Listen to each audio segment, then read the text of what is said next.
ওং হনুমাতে নমঃ। জয় শ্রীরাম। বন্ধুরা, আজ 22শে আষাঢ়, 7ই জুলাই মঙ্গলবার।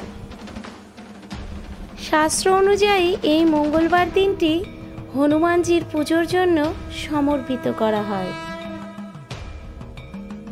তাই অনেকেই প্রত্যেক মঙ্গলবারে হনুমানজির উদ্দেশ্যে পূজা সমর্পণ করে থাকে।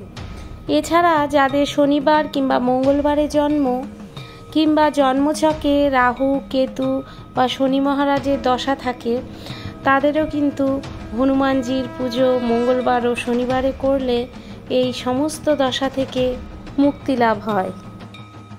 বন্ধুরা, আজকের পর্বে আমরা জানব প্রত্যেক মঙ্গলবারে কেন করা হয় হনুমানের পুজো, হনুমানজির পুজো করলে আমাদের কি কি উপকার হয় এবং হনুমানজির পুজো কিভাবে করা হয়। সনাতন ধর্মে সপ্তাহের 7 দিন এক একটা দেবতার জন্য উৎসর্গকৃত। হিন্দু শাস্ত্র বলছে বিশেষ বিশেষ দিনে বিশেষ বিশেষ দেবতার পুজো করলে ফল পাওয়া যায় খুব তাড়াতাড়ি। যেমন মঙ্গলবারে হনুমানজির পুজো করতে বলা হয়। হনুমানজি হলেন সংকটমোচন ভগবান। ইনি ভক্তদের সমস্ত সংকট মোচন করেন এবং পারিবারিক ক্ষেত্রে সুখ শান্তি নিয়ে আসেন। শুধু তাই নয়, জীবনে যখন খারাপ সময় আসে, খারাপ সময় ঘিরে ধরে, তখন হনুমানজিকে একত্রে মনে প্রাণে ডাকলে, হনুমানজির পুজো করলে সমস্ত সংকট আমাদের জীবন থেকে মুক্তি পায়। আসুন বন্ধুরা, জেনে নেই কেন করা হয় মঙ্গলবারে হনুমানজির পুজো। আসলে হনুমানজির জন্ম হয়েছিল মঙ্গলবারে। হনুমানজির আরেক নাম হলো মারুতি, আর এই মারুতির জন্ম হয়েছিল পূর্ণিমাতে। সেদিন ছিল মঙ্গলবার, তাই বিশ্বাস করা হয় মঙ্গলবার দিন হনুমানজিকে পুজো করলে, হনুমানজিকে ডাকলে সমস্ত সংকট মোচন করেন। যদি কেউ মঙ্গলবারে পুজো না করে উঠতে পারেন, তাহলে শনিবার দিনটিও হনুমানজির পুজো করতে পারেন। শনিবার দিন হনুমানজির পুজো করার পেছনে একটি গল্প রয়েছে। হিন্দু প্রাচীন শাস্ত্র থেকে এই গল্প কথা কাহিনী সন্ধান মেলে। সেখান থেকে আমরা জানতে পারি, রাবণ তার ছেলে মেঘনাদকে অপরাজয় করার জন্য কঠোর তপস্যা শুরু করেছিলেন।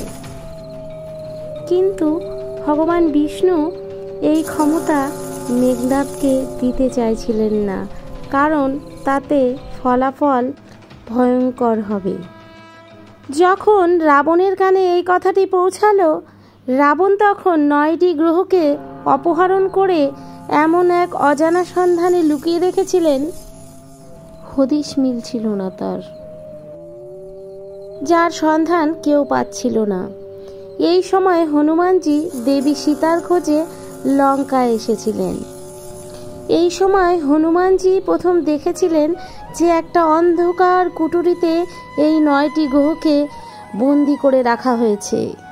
তাই দেখে হনুমানজি সেই 9টি গ্রহকে মুক্তি দিয়েছিলেন। অতঃপর এই 9টি গ্রহের অন্যতম শনিদেব ছিলেন। শনিদেব প্রসন্ন হয়ে হনুমানজিকে আশীর্বাদ করেছিলেন বা বর প্রদান করেছিলেন যে হনুমানজির ভক্তদের ওপর কখনোই শনিদেবের কোনো কুদৃষ্টি পড়বে না। এই কারণেই শনিবারে হনুমানজির বিশেষ পুজো হয়ে থাকে। হনুমানজির পুজো করার জন্য কি কি বিশেষ জিনিসের প্রয়োজন হয়? হনুমানজির পুজো করার জন্য হনুমানজির মূর্তি বা ছবি সামনে রাখবেন। এছাড়াও কলা, জুঁই ফুল, সিঁদুর আর লাল কাপড় রাখতে হবে। হনুমানজির পুজোয় লাল কাপড় কেন দেওয়া হয়? শাস্ত্রমতে হনুমানজির মূর্তিতে লাল কাপড় রাখলে বাড়িতে শান্তি বজায় থাকে। প্রথমে হনুমানজির মূর্তিটি বা ছবিটি জল দিয়ে ভালো করে ধুয়ে পরিষ্কার করে নেবেন। এরপর হনুমানজির গায়ে সিঁদুর লাগাতে হবে। তারপর জুঁই ফুলের মালা হলে ভালো হয়, কারণ জুঁই ফুল হনুমানজির খুব পছন্দের ফুল।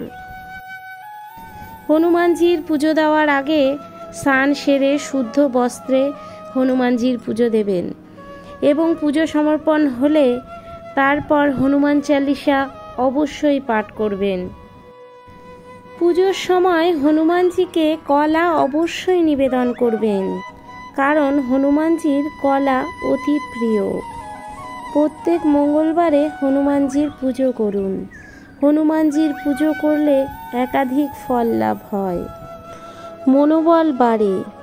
হনুমানজির পুজো এবং হনুমান চালিসা পাঠ করলে জীবনের সমস্ত সংকট কেটে যায়। এর ফলে আমরা সমস্ত বাধা পেরিয়ে সামনের দিকে এগিয়ে যেতে পারি। হনুমানজির পুজো করলে সংসারের অর্থনৈতিক অবস্থারও উন্নতি ঘটে। পরিবারে সুখ শান্তি সমৃদ্ধির আগমনও ঘটে। অনেক সময় দেখা যায় অনেক ব্যক্তির কুদৃষ্টির নজর লাগে, সেটা বাস্তবিক জীবনে ক্ষতি করে। হনুমানজির হনুমান চালিসা পাঠ করলে আস্তে আস্তে সমস্ত বিপদ কেটে যায়। ওং হনুমতে নমঃ। জয় শ্রীরাম।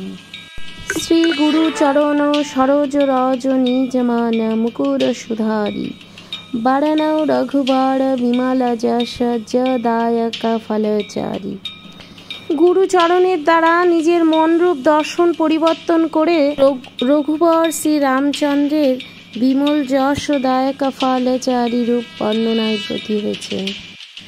বুদ্ধিহীন তনু জানিকাই সুমির পবন কুমার বাল বুদ্ধি বিদ্যা দেহু মোহি হরুহ কলেশ বিকার। এর অর্থ আমি তো নিতান্তই নির্বোধ, এই বুঝে পবননন্দন হনুমানকে স্মরণ করছে। কৃপা করে আমার সেই ক্ষমতা বুদ্ধি বিদ্যা আমায় দান করুন হে হনুমানজি। আমার সমস্ত প্রকার দুঃখ দুর্দশা দূর করুন। ওং হনুমতে নমঃ। যাশ হনুমান জ্ঞান গুণ সাগর যাশ কপিশতি হুলক উজাগর রামদূত অতুলিত বালধামা অঞ্জানি পুত্র পবন সুত নামা। এর অর্থ, হে হনুমান জ্ঞান ও গুণের সাগর, আপনার জয় হোক। আপনি শ্রীরামের দূত, অতুলনীয় আপনার বল ও তেজ। আপনি অঞ্জনি পুত্র এবং পবন পুত্র নামেও পরিচিত।